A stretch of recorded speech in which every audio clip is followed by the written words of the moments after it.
வருத்தப்பட்டு பாரங்கள் சுமக்கின்ற மகனே, வருத்தப்பட்டு பாரங்கள் சுமக்கின்ற மகளே, நீ வருவாயா இயேசு இன்று வாழ்வு தந்திடுவா, நீ வருவாயா இயேசு இன்று வாழ்வு தந்திடுவார்.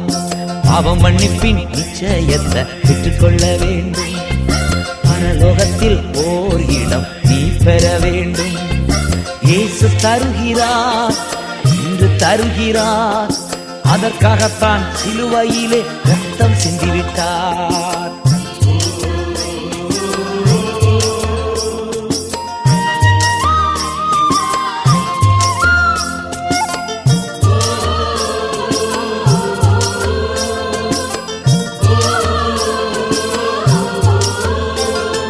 ரத்தம் சிந்துதல் இல்லாமல் பாவ மன்னிப்பில்லை, ரத்தம் சிந்துதல் இல்லாமல்